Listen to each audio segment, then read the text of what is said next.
جی شکریہ. میں اس وقت موجود ہوں 3 روزہ دینی تبلیغی اجتماع گاؤں میں، جو کہ آج باقاعدہ آغاز ہو گیا ہے، جو کہ گوادر سے 10 کلومیٹر دور مکران کوسٹل ہائی وے کے کنارے پر موجود ہے.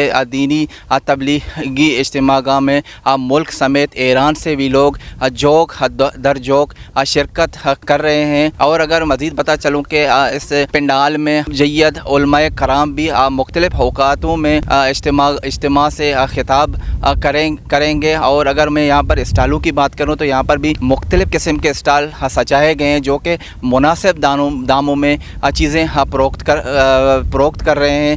اگر میں یہاں پر پری میڈیکل کیمپوں کی بارے میں بات کروں تو یہاں پر بھی پری میڈیکل کیمپ لگائے گئے ہیں، جو لوگوں کی مفت علاج کر رہے ہیں اور مفت ادویات بھی فراہم کر رہے ہیں. اگر یہاں پر سیکورٹی کی اگر بات کریں تو یہاں پر بھی سیکورٹی کا بھی سخت انتظامات کیے گئے ہیں، اور یہاں پر لوگ بھی ابھی تک پنڈالوں کا رخ کر رہے ہیں اور دور دراز سے بھی لوگ اس میں شرکت کر رہے ہیں. جی